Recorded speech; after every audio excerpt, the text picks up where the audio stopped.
In those days I worked in a cubicle. अब बेटा cubicle का जो है वो मीनिंग लिख लो। अ स्मॉल एरिया, एक छोटा सा एरिया जिसमें बेटा 3 साइड्स वॉल होती हैं। तो ऐसे करके एक छोटा सा एरिया है। Two whole sides of which were French windows. और बेटा शीशा लगा हुआ था उसमें। तो जहां अशोक मित्रन काम करते हैं वो एक छोटा सा कॉर्नर है, और उस कॉर्नर में बड़े बड़े शीशे लगे हुए हैं। अब आजकल तो तुम देखोगे खूब ऐसे घर बन रहे हैं जिनमें बड़े बड़े से शीशे लगे हुए होते हैं। इन्हें फ्रेंच विंडोज बोला जाता है बेटा। तो ये कह रहा है कि बड़े शीशे लगे हुए थे। I didn't know at that time they were called French Windows. तब मुझे पता नहीं था कि इन्हें फ्रेंच विंडोज बोला जाता है। Seeing me sitting at my desk tearing up newspapers day in and day out, most people thought I was doing next to nothing. अब ये एक और बात हमें बतानी शुरू करता है। अशोक मित्रन का काम मैंने बताया, he was a public relation officer. तो बेटा एवरी टाइम न्यूज़पेपर में से कटिंग करके उसको फाइल करना है, और बेटा न्यूज़पेपर वालों के लिए रिपोर्ट तैयार करनी है, ये इसका काम था। अच्छा, शीशे में से दिखाई देता था अंदर अशोक मित्रन कर क्या रहे हैं। तो बेटा वो अंदर जो करते थे लोगों को लगता था कुछ नहीं कर रहे, सारे दिन कागज काटता रहता है, खाली है। तो सबका जो इंप्रेशन था वो ये था। इट इज लाइकली, बेटा लाइकली का मतलब possible, that the boss thought likewise too. Likewise मतलब सिमिलर। और बेटा सबसे बड़ी आयरॉनी जो है, जोक ये है कि बॉस भी समझता था मैं खाली रहता हूँ। और बॉस बेटा जो सैलरी देता है वो खुद ये सोच रहा है कि अशोक मित्रन कुछ काम नहीं करता। So anyone who felt I should be given some occupation, occupation मतलब आप जानते ही हो, जॉब। तो जिसको भी ऐसा लगता था कि हम कुछ काम दे सकते हैं वो सीधे मेरे कमरे में घुसे चले आते। एक तो दिखाई देता था, और बेटा बाहर से, और कोई प्रिवेसी नहीं थी। Would barge into my cubicle. Barge का मतलब हो गया बेटा enter. And deliver an extended lecture. और खूब लंबी लंबी बातें बतानी शुरू कर दी, क्योंकि उन्हें लगता है मैं तो खाली हूं तो कुछ भी बोलना। The boy in the makeup department had decided I should B enlightened. और जो ऑफिस बॉय था वो तो बेटा पूछो मत। वो तो उसे तो लगता था कि मुझे नॉलेज देना बहुत जरूरी है। बेटा एनलाइटेंड का मतलब लिखो knowledge, to give knowledge, to get knowledge. और वो ऑफिस बॉय को लगता था that I should be given knowledge on how great literary talent was being allowed to go waste in a department fit only for barbers and perverts. Perverts का मतलब लिखो corrupt people, corrupt people. और बेटा यहाँ पर आप बहुत आराम से एक और चीज समझ लो, और वो ये है कि ये जो बात कर रहा है तो ये बेटा अपने बारे में कर रहा है। ऑफिस बॉय इसको अशोक मित्रन को आकर के क्या बताया करता था? अशोक मित्रन को बताया करता था कि भाई मैं जो हूं वो इतना टैलेंटेड आदमी हूं, और जेमिनी स्टूडियोज मेकअप डिपार्टमेंट में मेरा टैलेंट वेस्ट हो रहा है, लोगों को मेरी वैल्यू नहीं है। ये डिपार्टमेंट फिट है सिर्फ बार्बर्स के लिए, जो बेटा मेकअप करते हैं उनके लिए, या करप्ट लोगों के लिए। मेरे जैसे टैलेंट की कोई कदर ही नहीं है। तो बेटा मैंने तुम्हें बताया है पोएट्स एंड पैनकेक्स की जो मेन थीम है, उस थीम के ऊपर ध्यान रखो। थीम ये है ह्यूमन फॉइबिल्स के ऊपर बात हो रही है। ह्यूमन फॉइबिल्स का मतलब हो गया है जो हमारी स्ट्रेंज टेंडेंसी बिहेवियर होता है हम सब लोगों का। तो हमारा क्या हमेशा बेटा एक खास टेंडेंसी होती है ह्यूमन बींग्स की, they put blame on others.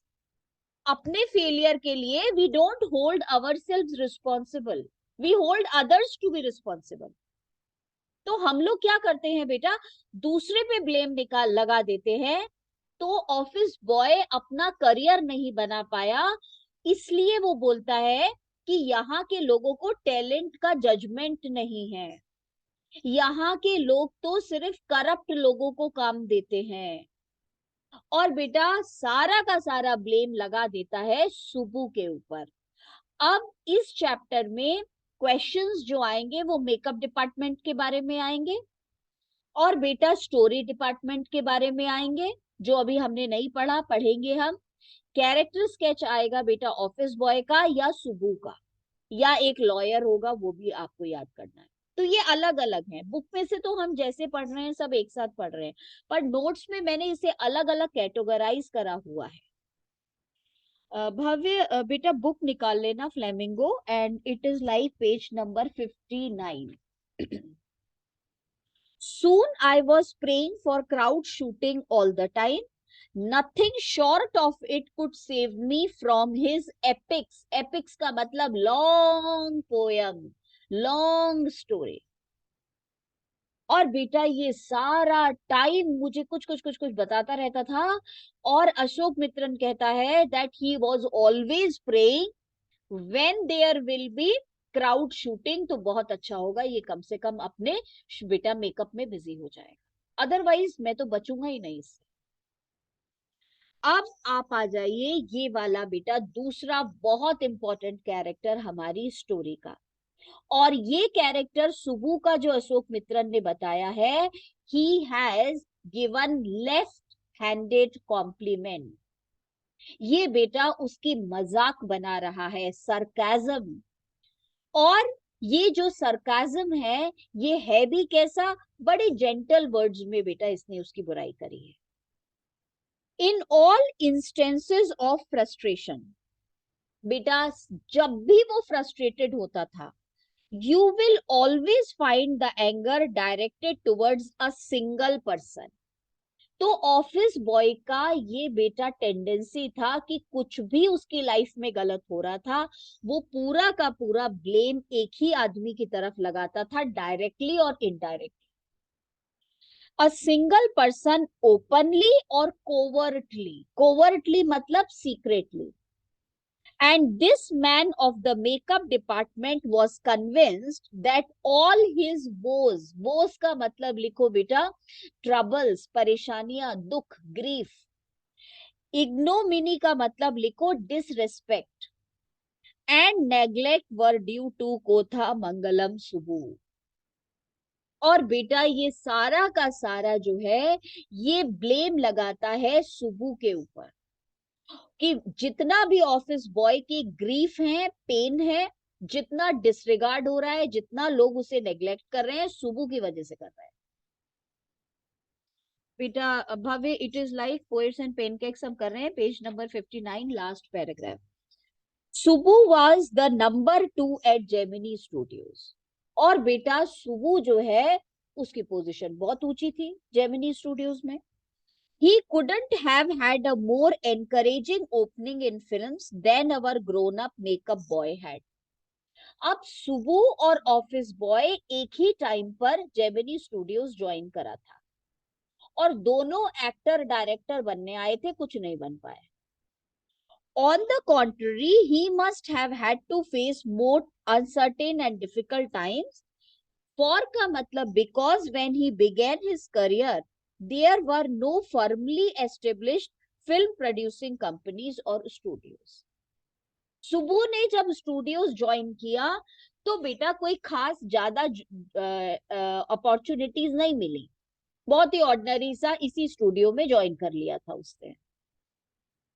Even in the matter of education, और अगर तुम पढ़ाई लिखाई की बात करो, ये बेटा ऑफिस बॉय और सुबु के बीच का कंपैरिजन है। Specially formal education, Subbu couldn't have had an appreciable lead over our boy. our boy मतलब ऑफिस बॉय। तो अगर फॉर्मल एजुकेशन की बात करो तो office boy was more educated than Subbu. और आयरॉनी देखो, जो सुबु है वो नंबर 2 बन गया है बेटा यहाँ पर स्टूडियोज में, और ऑफिस बॉय बेचारा छोटा काम कर रहा है आज तक। But by virtue of being born a Brahmin, sarcasm, और बेटा इसको जैसे बोलते हैं ना टोंट किया है राइटर ने। तो पढ़ाई लिखाई भी ज्यादा नहीं थी सुबु की, पर सुबु के पास एक वर्च्यू थी। वर्च्यू का मतलब बेटा क्वालिटी थी, और क्वालिटी थी कि वो ब्राह्मण था। ये टोंट किया है अशोक मित्र ने। हमारे जमाने में कास्ट डिस्क्रिमिनेशन होता था और कास्ट की वजह से बेटा लोगों को ऊपर पोजीशन मिल जाती थी। A virtue Indeed, exclamation mark लगा है ना। हाँ, बहुत बड़ी क्वालिटी है ब्राह्मण होना तो। He must have had exposure to more affluent situations and people. Affluent का मतलब लिखो बेटा rich, wealthy. ब्राह्मण होने की वजह से ये रिच लोगों से मिलता था और रिच बेटा कंडीशंस में रहता था। He had the ability to look cheerful at all times, even after having a hand in a flop film. फिर बेटा उसका जो है जिसे बोलना चाहिए हंसी उड़ा रहा है सुबह की, तो सुबह की नेगेटिविटीज को पॉजिटिव कवर से प्रेजेंट कर रहा है। बहुत खुश रहता था सुबह हमेशा। और ये अलग बात है कि बेटा पिक्चरें उसकी फ्लॉप हो रही हैं पर फिर भी खुश रहता था हमेशा, जिसको आप हिंदी में बोलते हो कि मतलब बिल्कुल शर्म नहीं आती थी उसको। ही always had work for somebody, हमेशा दूसरों को काम देता था। अब काम क्यों देगा दूसरों को? क्योंकि खुद नहीं काम करेगा। He could never do things on his own, but his sense of loyalty made him identify himself with his principal completely and turn his, बेटा प्रिंसिपल का मतलब हो गया बॉस, पर बॉस के लिए बहुत लॉयल था बेटा, इसको हम बोलते हैं फ्लैटरर, चापलूस। And turn his entire creativity to his principal's advantage, और पूरी क्रिएटिविटी तभी दिखाता था जब बॉस सामने होता था। He was tailor made for films, और पिक्चरों के लिए मोस्ट सुटेबल। टेलर मेड मतलब suitable. Here was a man who could be inspired when commanded, और बेटा काम तभी करता था जब उसको बोलो, कमांड करो। अगर तुम उसको कमांड नहीं करोगे तो काम नहीं करेगा। तो आप सोचो जरा, उसकी तारीफ करी जाती है पर तारीफ भी हमें पता चल रहा है कि एक्चुअली में बेटा टोंट हो रहा है उसके ऊपर। The rat fights the tigress, अब बेटा ये तो इतनी सेंसलेस पिक्चर का सीन इन्होंने बताया है, और अशोक मित्रन बता रहा है कि मतलब कितनी सेंसलेस पिक्चरें बनती थी जमाने में। तो कह रहा है कि एक बार प्रोड्यूसर पूछता है, तो इतना क्रिएटिव है हमारा सुबह, किसी के भी बारे में आइडियाज देता है। तो बेटा एक बार एक फिल्म प्रोड्यूसर ने सुबह से क्या क्वेश्चन पूछा वो देखो। The rat fights the tigress, मैंने पिक्चर में एक सीन डाला है जिसमें चूहा और शेरनी में लड़ाई हो रही है अंडर वाटर, और चूहे और शेरनी की लड़ाई भी कहां हो रही है? पानी के अंदर। And kills her but takes pity on the cubs, और चूहे ने शेरनी को मार दिया और पानी में से बाहर निकला चूहा, और बेटा शेरनी के बच्चे बैठे हुए हैं बाहर, और चूहे को दया आ गई शेरनी के बच्चों के ऊपर। एंड टेंड्स देम लविंगली, तो अटेंडिंग देम, उनको प्यार करने लगा चूहा। I don't know how to do the scene, producer पूछ रहा है ये सीन कैसे पिक्चराइज करूं, मुझे समझ नहीं आ रहा। The producer would say, and Subbu would come out with 4 ways of the rat pouring affection on its victim's offspring.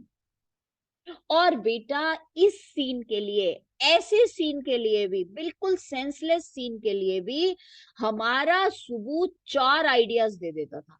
ऐसे कर लो, ऐसे कर लो, ऐसे कर लो, चूहा ऐसे प्यार कर रहा होगा बच्चों को, ऐसे शेरनी के बच्चों को प्यार कर रहा होगा, आप कुछ भी कर सकते हो। प्रोड्यूसर बोलता है गुड, बहुत अच्छा एडवाइस दिया, but I am not sure it is effective enough. पर प्रोड्यूसर को फिर भी आइडिया पसंद नहीं आया। तो बेटा होपलेस नहीं होगा सुबू।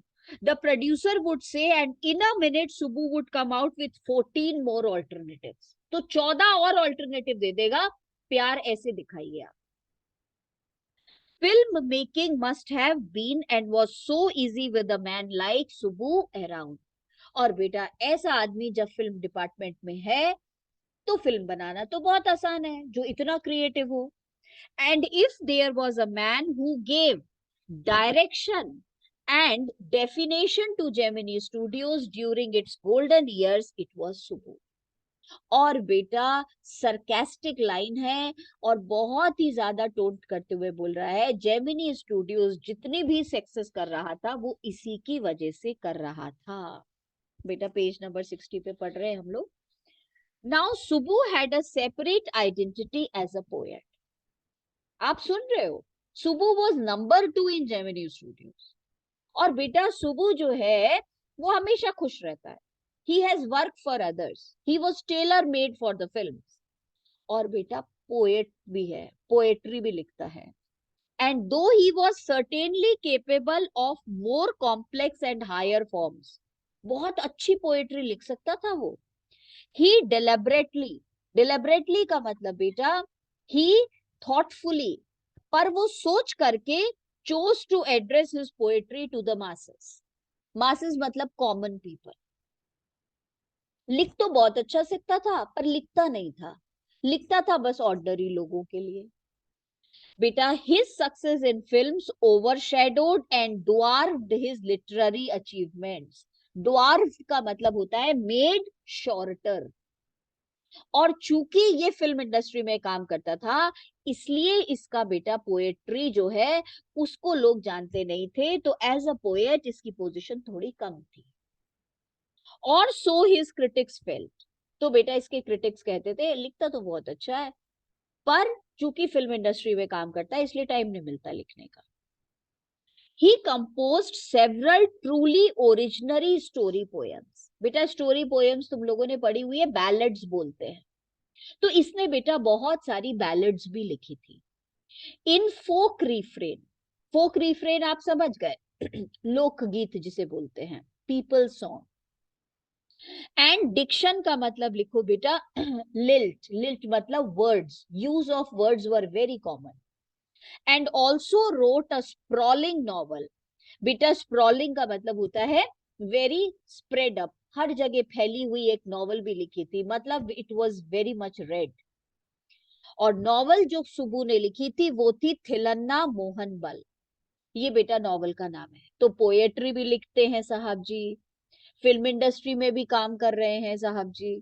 और साहब जी बेटा जो है वो नंबर 2 भी पोजीशन है उनकी.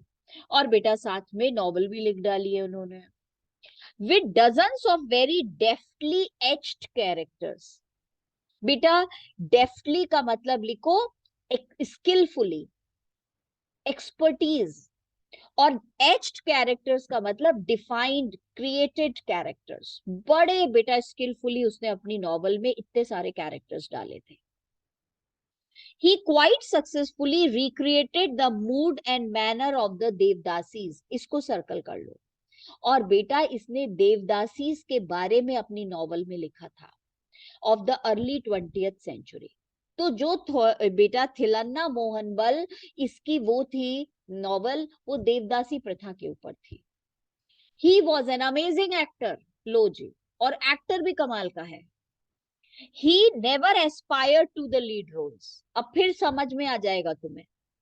कह रहे बहुत अच्छा एक्टर था पर हीरो के रोल नहीं करता था, लीड रोल्स मतलब मेन रोल्स नहीं करता था. अब आप खुद ही सोच लो बेटा. हाँ आरुष कुछ पूछ रहे बेटा.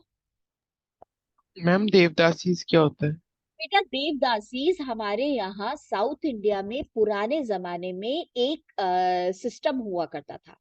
तो उसमें बेटा ऐसा हुआ करता था कि जो हमारे कुछ फैमिलीज होती थी वो अपनी बच्चियों को मंदिरों में छोड़ देती थी एज देवदासी कह करके, मतलब they have to serve the god. और वो बेटा सर्विस टू गॉड नहीं होती थी, it was the exploitation of women. और वो विमेन को वो जो अमीर ब्राह्मण्स और वेल्दी लोग होते थे गांव के, वो उन्हें बेटा यूज करते थे. तो देवदासी प्रथा एक्सप्लॉइटेशन ऑफ विमेन का एक तरीका हुआ करता था पुराने जमाने में, कि मंदिर में देवों की पूजा के लिए ये रखी जाए. Now he was an amazing actor. He never aspired to the lead roles, but whatever subsidiary role, subsidiary मतलब small role. तो मूवी में एक्टर कमाल का था पर मूवी में कभी मेन रोल नहीं मिलता था, छोटे छोटे रोल करता था. He played in any of the films. He performed better than the supposed main players. तो बेटा मेन एक्टर से ज्यादा अच्छा रोल प्ले करता था जो भी छोटे छोटे रोल उसे मिलते थे. अब इतना ही नहीं, और उसकी खासियत सुनो जरा सुबु की. तो सुबु का कैरेक्टर स्केच खूब लंबा चौड़ा है. He had a genuine love for anyone he came across. Very loving person. and his house was a permanent residence for dozens of near and far relations and acquaintances. बेटा acquaintances मतलब friends, तो रिश्तेदारे और बेटा दूर के जो दोस्त है, घर उसका भरा रहता था उन लोगों से, हमेशा घर में भीड़ लगी रहती. It seemed against Subbu's nature to be even conscious that he was feeding and supporting so many of them. और सुबु को बुरा नहीं लगता था कि इतने सारे लोगों को खाना खिला रहा है वो अपने घर में रख के. सच अ चैरिटेबल, बेटा चैरिटेबल मतलब काइंड, इतना दयालु, एंड इम्प्रोविडेंट मैन. इम्प्रोविडेंट का मतलब लिखो बेटा wasteful, one who spends money. And yet he had enemies. बताओ इतना अच्छा आदमी फिर भी इसके दुश्मन है. Was it because he seemed so close and intimate with the boss? क्योंकि वो बॉस के करीब था इसलिए लोग उससे जलते थे क्या? और was it his general demeanor? demeanor का मतलब लिखो behavior that resembled a sycophant. sycophant का मतलब flatterer, चापलूस. या फिर शायद वो ना थोड़ा सा फ्लैटरी करता था, शायद उसका बिहेवियर एक फ्लैटरर से मिलता था. कहने का मतलब ये बेटा सारे दिन फ्लैटरी करता था, पर वो डायरेक्ट कैसे लिखे कि फ्लैटरर था, कह रहा है उसका बिहेवियर थोड़ा थोड़ा मिलता था शायद फ्लैटरर से. और हिज रेडीनेस टू से नाइस थिंग्स अबाउट एवरीथिंग, सबके बारे में अच्छा अच्छा बोलता था. In any case, there was this man in the makeup department who would wish the direst things for Subbu. बेटा direst के बारे में लिखो, वर्स बहुत बुरी बुरी बातें ऑफिस बॉय सुबु के बारे में बोलता था और सोचता था. अब बेटा इससे पहले कि हम नेक्स्ट टॉपिक पे आए जो कि इक्वली बहुत इंपॉर्टेंट है, आप नोट्स निकालो और नोट्स में बेटा आप सेकंड पेज निकालो. जो मैंने आज पीडीएफ भेजी हुई है उसी में बेटा सेकंड पेज निकालो. पहले मैं यहां तक का नोट्स में पढ़ा दूं, इजी हो जाएगा तुम्हारे लिए, फिर हम आगे का देखेंगे. तो बेटा हेडिंग है हमारी सेकंड पेज पे हायरार्की. हायरार्की का मतलब क्या हो गया? जो मेकअप डिपार्टमेंट में एक ऑर्डर था काम करने का. A strict order was maintained in the makeup department. The chief makeup man made the chief actors ugly. His senior assistant made the second hero and heroine ugly. आप देख रहे हो बेटा क्या बढ़िया वाला आयरनी यूज किया है. सुंदर नहीं बनाते, कहते बुरे बनाते थे. The junior assistant attended the main comedian and so on. The actors who played the crowd were the responsibility of the office boy. और जो भीड़ का रोल प्ले करते थे उनका मेकअप ऑफिस बॉय करता था. On the days of crowd shooting, he would mix the paint in a giant vessel, big vessel, बड़े से बर्तन में बेटा वो पेंट बनाता था, and slap it on the crowd actors, और उनके चेहरे पे लगा देता था. The idea was to close every pore on the face, और इतनी thick layer मेकअप के लगाते थे कि जरा सा भी पोर बेटा जो स्किन का होल होता है वो रह ना जाए. In the process of applying makeup. अब बेटा नोट्स में हम पढ़ रहे हैं ऑफिस बॉय हेडिंग दी हुई है, उसका character sketch. In the makeup department there was a 40-year-old office boy. He had joined Gemini Studios years back with the dream of becoming a star actor or director or lyric writer. ये बनने के लिए आया था. His dreams remained unfulfilled, therefore he was frustrated. कुछ नहीं बन पाया इसलिए बेटा फ्रस्ट्रेशन में जीता है. The office boy had the belief that he possessed great talent. He was frustrated as his talent had not been recognized. और बेटा वो सोचता था कि उसका टैलेंट वेस्ट हो रहा है. He blamed Kothamangalam Subbu for his miserable plight. Plight मतलब condition. Miserable मतलब poor. To give vent to his feelings. Vent का मतलब expression. अपने बेटा फीलिंग्स को एक्सप्रेस करने के लिए the office boy would any time enter the cubicle of the writer and give long lectures on how he had to work which was below his dignity. मेरे dignity से कम का काम करना पड़ता है. He would impress upon him. Impress upon का मतलब हाईलाइट, हिम का मतलब राइटर. अशोक मित्रन को बेटा हाईलाइट करता था that a great talent was being wasted since the author was bored with the office boy's never ending tales. He wished for crowd shooting so that the boy was busy. बस जैसे भी करके भीड़ की shooting हो रही हो तो कम से कम मैं बेटा बच जाऊं और ये बिजी हो जाए मेकअप करने। अब देखो क्या हेडिंग दी है, Ashok Mitran. He worked in a cubicle. Ashok Mitran के बारे में बताओगे। Two whole sides of which were French windows. His duty was to cut out newspaper clippings on a wide variety of subjects and store them in files. Although he performed an insignificant function, ये बहुत unimportant काम करता था बेटा। Ashok Mitran was well informed of all the members of the Gemini family. पर Gemini family में सबको जानता है, सबके बारे में लिखता है। Everyone underestimated his work. Ironically, even the boss, S.S. Vasan, thought the same. Ashok Mitran was always at his desk, tearing out newspaper clippings and filing them. This gave an impression that he was doing nothing and was simply whiling away his time, passing his time. So people often walked into his room and gave him long lectures. अब बेटा किसका character sketch heading है, कोथामंगलम Subbu. With his tongue in the cheek.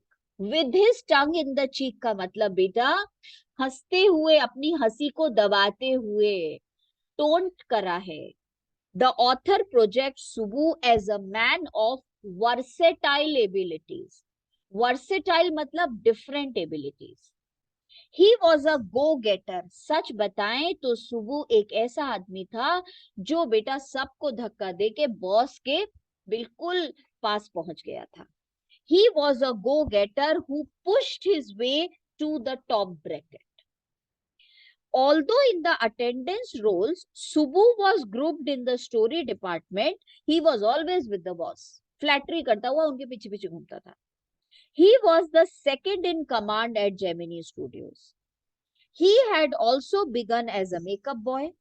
He was not even better educated than the office boy. The only advantage he had was that he was a Brahmin and had better contacts. तो बेटा यहाँ caste discrimination पे बात हुई है। Notes बेटा आगे के कल भेजूंगी तो कल करेंगे। अभी पहले बेटा बस एक और ये थोड़ा सा एक पैराग्राफ हम आपको पढ़ा दें। सो बेटा we are on page number 61। Story department शुरू कर लें, फिर उसके बाद देखते हैं आंसर लिखेंगे। You saw Subbu always with the boss in the attendance rolls. He was grouped under a department called the story department, comprising a lawyer. अच्छा, स्टोरी डिपार्टमेंट, मेकअप डिपार्टमेंट तुम लोगों ने पढ़ लिया। अब तुम पढ़ोगे बेटा ऑफिस डिपार्टमेंट, ये स्टोरी डिपार्टमेंट।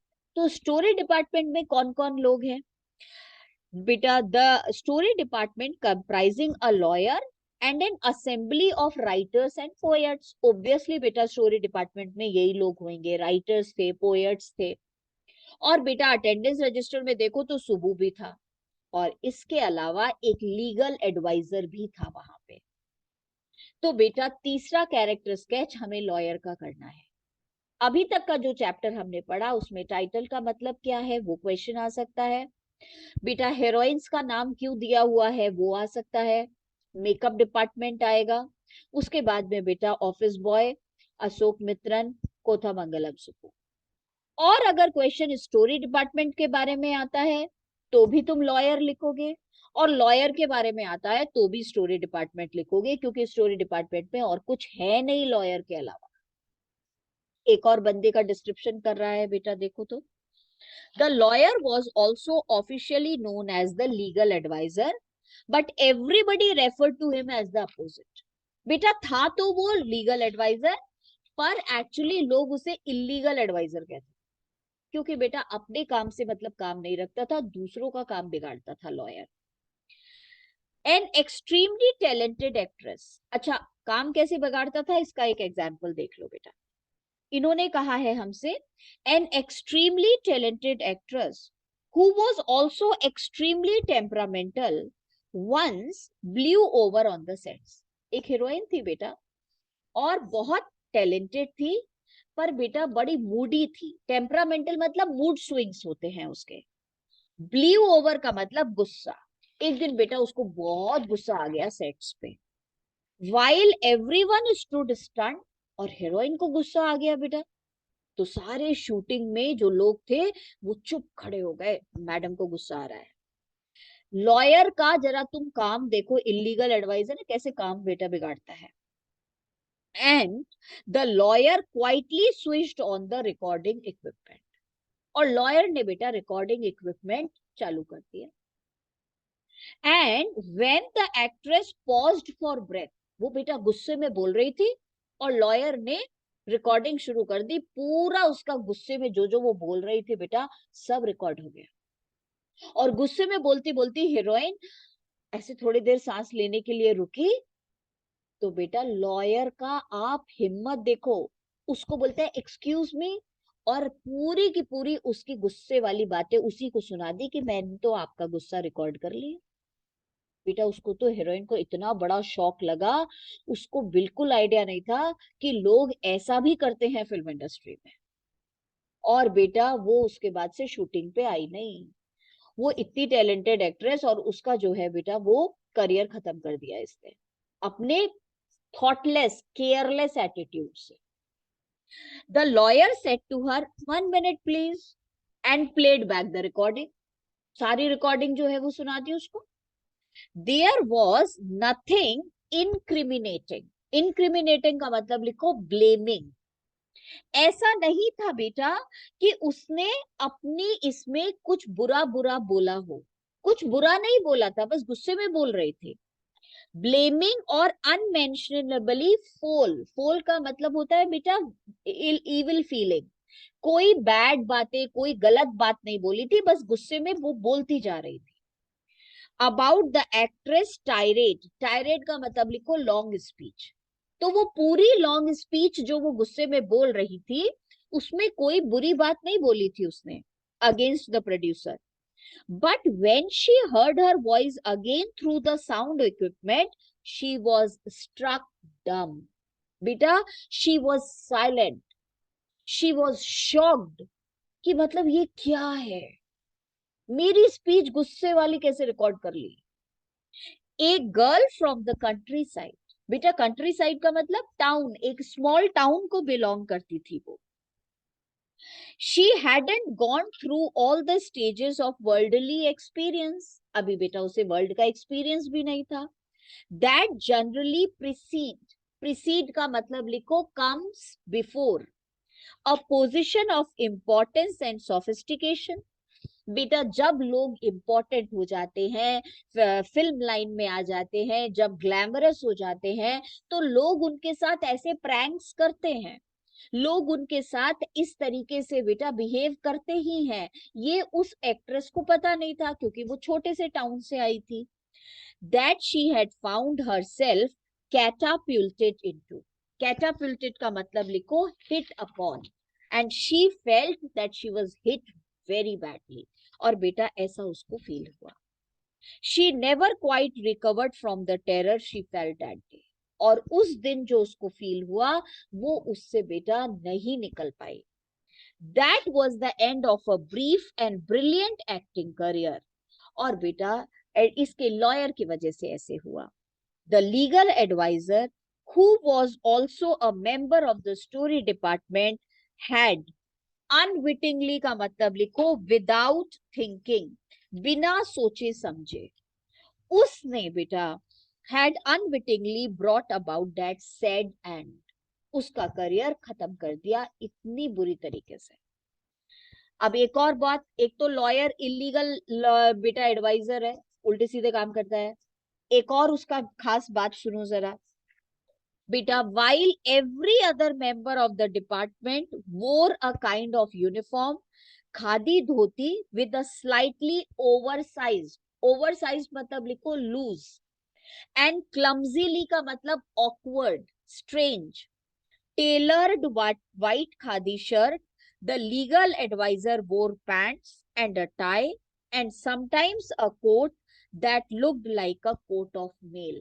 तो लॉयर बेटा बाकी सारे लोगों से डिफरेंट था जेमिनी स्टूडियोज के। सारे लोग धोती और खादी का लूज कुर्ता पहनते थे, और सिर्फ एक हमारा लॉयर ही था बेटा जो आया करता था पहन के कोट पैंट और tie. And often he looked alone and helpless. बेटा कोट ऑफ मेल का मतलब वो ब्राउन कलर का कोट पहनता था, और बेटा अकेला रहता था। A man of cold logic in a crowd of dreamers. Gemini studios के सारे लोग सपने देखने वाले थे बेटा, इंडिया का सपना देखते थे, फ्री इंडिया का, और ये लॉजिकल बातें करता था। A neutral man in an assembly of Gandhiites and Khadiites। तो गांधी को पूजने वाले, खादी पहनने वाले लोगों में ये एक न्यूट्रल मैन था जो कि अंग्रेजों के जैसे ड्रेसअप होता था, इसलिए अलोन लगा करता था। बेटा कल हम ये थोड़ी सी 4-5 लाइन पढ़ के पहले आंसर लिखेंगे और फिर आगे चैप्टर कंप्लीट करेंगे, ठीक है? सी यू टुमारो 8:20।